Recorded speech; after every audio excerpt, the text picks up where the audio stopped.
Bismillahirrahmanirrahim. Alhamdulillah wassalatu wassalamu ala Rasulullah. Para suami, para istri yang mendambakan kehidupan rumah tangga yang berbahagia. Bagaimanakah caranya?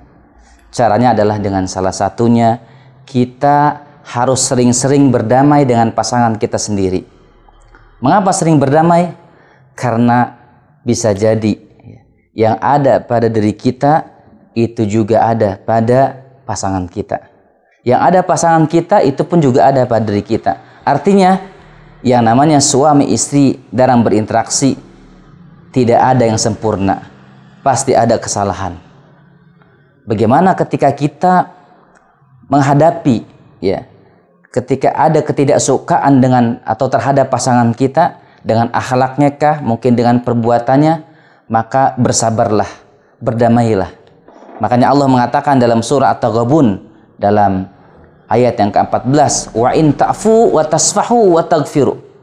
Ketika ada yang tidak suka terhadap pasangan-pasangan kita, ketika Allah mengatakan di sini pada ayat ini adalah bisa jadi suami istri dan keluarga menjadi musuh, maka Allah mengatakan di penghujung ayat ini ternyata wa in ta'fu wa tasfahu wa taghfiru fa innallaha ghafurur rahim. Jika kalian memaafkan, mengampuni, tidak menghukumnya, sesungguhnya Allah lebih Maha Pengampun, lebih Maha Pemaaf. Fa innallaha ghafurur rahim. Maka ketika kita banyak kesalahan, ketika kita sebagai suami atau sebagai istri banyak kesalahan, maka demikian juga dengan pasangan kita. Ketika mereka banyak kesalahan, maka kita maafkan, kita ampuni kesalahan-kesalahannya. Tentu kita berhak sebagai suami mendidik istri kita ketika mereka melakukan kesalahan. Jangan langsung diceraikan begitu saja. Begitupun dengan anak-anak kita mungkin ada kesalahan. Jangan langsung kita caci mereka. Kenapa? Karena bisa jadi terhadap kesalahan-kesalahan, terhadap keburukan yang kita rasa, apakah dengan akhlak istri perangai yang kurang baik ataukah suami yang kurang baik, maka Allah katakan fa'asa an takrahu syai'an wa yaj'allahu fihi khairan katsira. Bisa jadi kita an takrahu syai'an, tidak suka pada akhlak terhadap perbuatan istri kita atau suami kita, wa yaj'allahu fihi khairan katsira. Banyak kebaikan-kebaikan di dalamnya. Misalnya seorang suami dengan ada sedikit istri yang kurang taat, dia akan memperbaiki ibadahnya kepada Allah.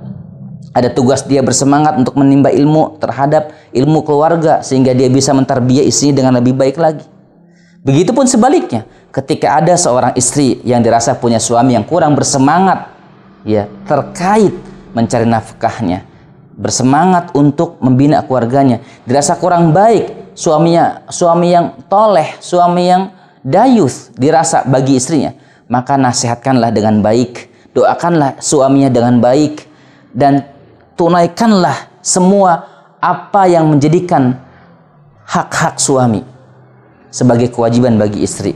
Maka dengan ini insya Allah, dengan kita sering berdamai, memaafkan terhadap kekeliruan pasangan-pasangan kita, maka insya Allah lebih menjadikan rumah tangga kita barokah, rumah tangga kita sakinah, mawadah, warahmah. Jangan mentang-mentang istri bersalah kemudian begitu saja langsung kita ceraikan.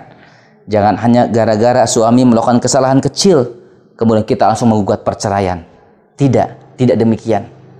Maka upayakanlah ayyuhal hadirun, ketika ada antara suami kesalahan ataupun istri kita punya kesalahan, maka berdamailah.